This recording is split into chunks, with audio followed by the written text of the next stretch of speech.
यहाँ पर इस मंच से, इस वेदी से सच्चा सत्संग आपको बताया जाता है।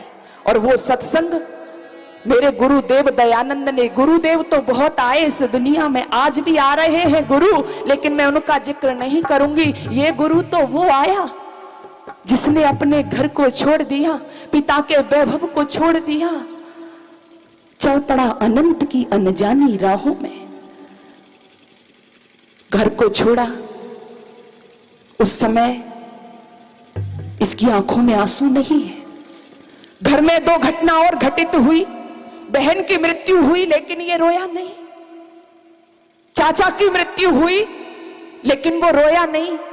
जिसके बचपन का नाम मूल शंकर था, लेकिन वही मूल शंकर बड़ा होकर के जब ऋषि दयानंद बना और एक दिन फर्रुखाबाद नदी के किनारे, गंगा नदी के किनारे बैठे हुए हैं समाधि लगाए हुए, तभी क्या होता है कि एक कानों में आवाज आती है, नदी में किसी ने लगा कुछ प्रवाहित किया है। तो क्या देखते हैं, नेत्र मूंदे हुए हैं, नेत्र खोलते हैं तो क्या देखते हैं कि एक मां ने अपनी गोदी से कुछ बहाया है। पता चला, मां से पूछा तो पता चला कि मां ने अपने बेटे को बहाया है। और एक घटना जब ये देखी तो एक और दृश्य देखते हैं कि उस मां ने अपने बेटे को बहा तो दिया, लेकिन मां अपने बेटे को जिससे ढककर के लाई थी, जिसको हम और आप कफन कहते हैं, उस मां ने वो कफन उतार लिया। स्वामी जी से रहा नहीं गया। मां से पूछा, मां ये तुमने क्या किया? आपने अपने बेटे को इसमें बहाया लेकिन कफन उतार लिया। वो मां कहती है, बाबा मुझे पूछ करके क्या करोगे कि मैंने क्या किया? स्वामी जी बोले, नहीं मां बताओ। तो वो मां कहती है, बाबा पूछना चाहते हो तो सुनो, मेरे पास एक ही मेरा बेटा था, इकलौता। मेरे पति तो जवानी में ही दम तोड़ गए, लेकिन इसके सहारे एक आशा लगा करके मैं इसका पालन पोषण कर रही थी कि बड़ा होकर के मेरा बेटा मुझे सहारा देगा, बुढ़ापे की लाठी बनेगा। लेकिन बीमारी के कारण मेरे पास इतने पैसे नहीं थे कि इसका इलाज करा देती, इसलिए ये बेटा भी दम तोड़ गया। और स्वामी जी आप ये पूछ रहे हो कि मैंने कफन का टुकड़ा ये क्यों उतार लिया?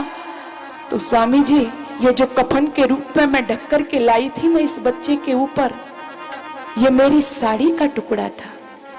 जो साड़ी मैंने बांध रखी है, इसमें से आधा काट करके मैं अपने बच्चे को ढक करके लाई हूं बाबा। और ये मैंने उतार इसलिए लिया कि मेरे पास एक ही साड़ी है, और ये समाज वो समाज है जिस समाज में औरत को कपड़ों में भी न जाने किस किस नजर से देखा जाता है। तो मैंने अपने बेटे से कफन इसलिए उतार लिया कि इसको तो ये माँ गंगा अपने आंचल में ढक लेगी, लेकिन मुझे तो समाज में जाकर अपने बदन को ढकना है। इसलिए बाबा मैंने इस कफन के टुकड़े को अपने बेटे से उतार लिया ताकि पुनः इस साड़ी में सिल्क करके इसको पहन सकूं। ओह, जो दयानंद, जो बालक पिता की, चाचा की मृत्यु पर, बहन की मृत्यु पर नहीं रोया, आज वो बालक रो रहा है उस माँ को देख करके। रे सदियों के बाद हिमालय आंसू भरकर रोया। ऐसा रोने वाला गुरुदेव जो नारी की स्थिति पर, माँ की स्थिति पर रोया। बहनों, ऐसा गुरुदेव मैं तो कहती हूँ इस वेदी के माध्यम से दुनिया में कोई भी नहीं आया है। और वो गुरुदेव ऐसे नहीं बना था। आज के गुरुदेव बुरा मत मानना और समझाना इन लोगों को, जाकर के गुरु बने फिरते हैं, चरित्र नाम की चीज नहीं है। लेकिन वो गुरु, और ऐसे गुरु के सानिध्य में पक करके आया था जिस गुरु ने उसको पढ़ाया भी। और जब अंतिम समय आया ना, एक भजन सुना करके पीछे हटूंगी, कैसे था गुरुदेव दयानंद का जीवन, गुरु कैसे होते हैं, व्याख्या नहीं करूंगी, समय नहीं है। ये गुरु नहीं है जो माता बहन जी कहती है धन धन सतगुरु तेरा ही आसरा, पीहर जाऊं न सासरा। ये गुरु नहीं है। वो गुरु जिन्होंने पढ़ाया उस नौजवान को, और जब विदा का समय आया सब बच्चे, सब ब्रह्मचारी गुरु दक्षिणा देने लगे। ओह, उस गुरुदेव दयानंद का भी नंबर आया। उस महर्षि का भी नंबर आया। उनके पास तो कुछ नहीं था, जैसा कि बता रहे थे आचार्य जी, सारा प्रबंध अमरलाल जोशी ने किया था, लेकिन कहीं से मांग करके लौंग ले आए। छलांग लगा करके बता रही हूँ, जल्दी जल्दी में लौंग ले आए मुट्ठी भर के। सभी दक्षिणा दे रहे हैं, मैं भी दे दूंगा गुरु जी को। बस गुरु दक्षिणा का समय आया, हाथ में लौंग है, गुरु जी के सामने कर दिया। गुरु जी की आंखें खुली हुई नहीं है क्योंकि नेत्रहीन थे। देखा क्या दक्षिणा दे रहा है बच्चा। बोले गुरु जी मेरे पास और है ही क्या, ये थोड़ी सी लौंग है, बस मैं यही आपको देख सकता हूं, बस ये देखा ये सुना। उस वृद्ध गुरु ने आंखों से अश्रुधारा बहने लगी। बोले बेटा तेरे पास तो वो चीज है जो दुनिया किसी भी व्यक्ति के पास नहीं है। बेटा तू दक्षिणा मुझे देना चाहता है, मैं मांगूंगा वो देगा। बोला हाँ गुरुजी आप जो मांगो मैं वो देने को तैयार हूं। ओह गुरुजी ने कहा बेटा तू देना ही चाहता है तो अपना ये जीवन मुझे दक्षिणा में दे दे, अपना जीवन मुझे दान में दे दे। ओह गुरुजी ने ये कहा तो वो नौजवान कहता है बस गुरुजी इतनी सी बात, आपने कहने में इतनी देर लगा दी। बिल्कुल गुरुजी आप जैसा कहोगे मैं वैसा ही करूंगा।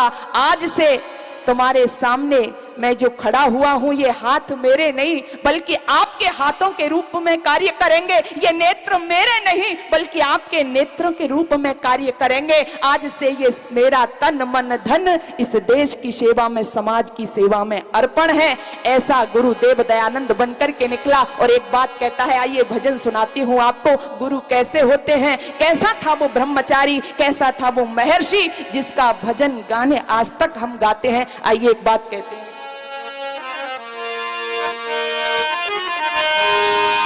गुरुदेव प्रतिज्ञा है मेरी पूरी करके दिखला दूंगा, इस वैदिक धर्म की वेदी पर मैं जीवन भेंट चढ़ा दूंगा। गुरुदेव प्रतिज्ञा है मेरी पूरी करके दिखला दूंगा, इस वैदिक धर्म की वेदी पर मैं जीवन भेंट चढ़ा दूंगा।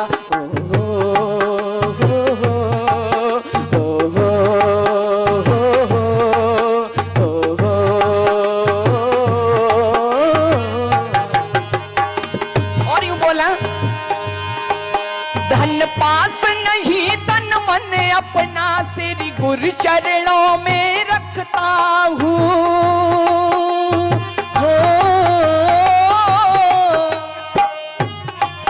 धन पास नहीं तन मन अपना श्री गुरु चरणों में रखता हूँ।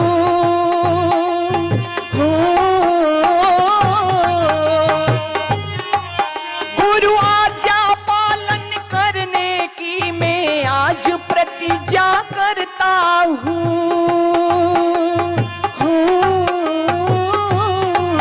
गुरु आज्ञा पालन करने की मैं आज प्रतिज्ञा करता हूँ।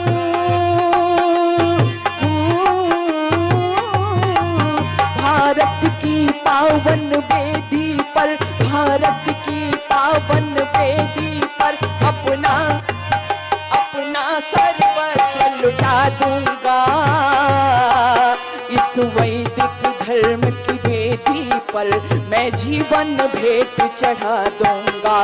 गुरुदेव प्रतिज्ञा है मेरी पूरी करके दिखला दूंगा, इस वैदिक धर्म की वेदी पर मैं जीवन भेंट चढ़ा दूंगा।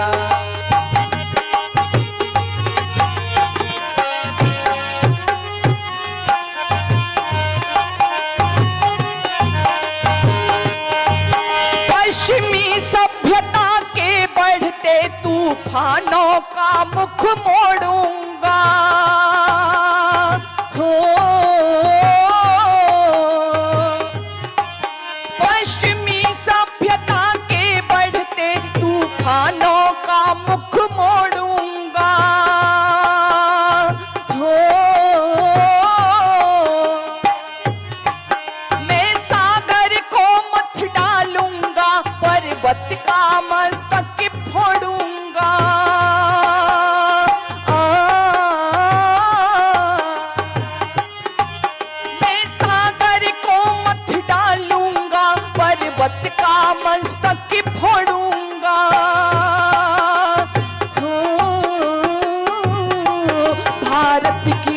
पावन भूमि को, भारत की पावन भूमि को मैं फिर से स्वर्ग बना दूंगा।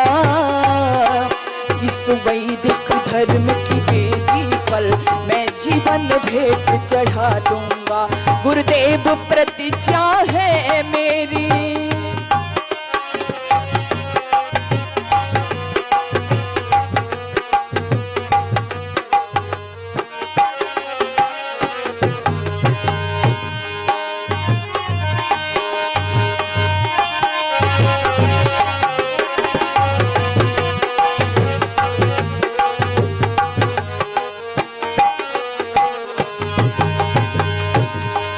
जब शिष्य आपका पढ़ करके वेदों का बिगुल बजाएगा,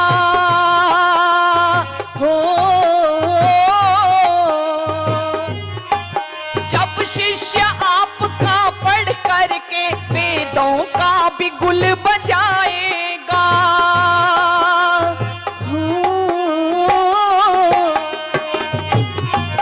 एक बार जमाना ऋषियों का फिर पथिक लौट कर आएगा।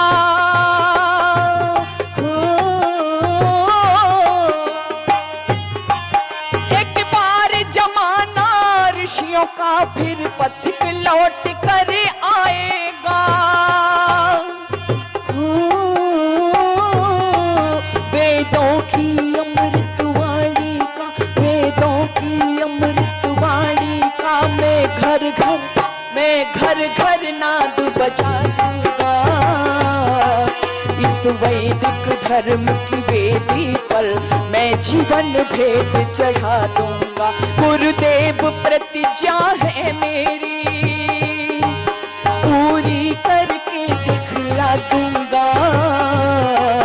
इस वैदिक धर्म की वेदी पर मैं जीवन भेंट चढ़ा दूंगा। हो हो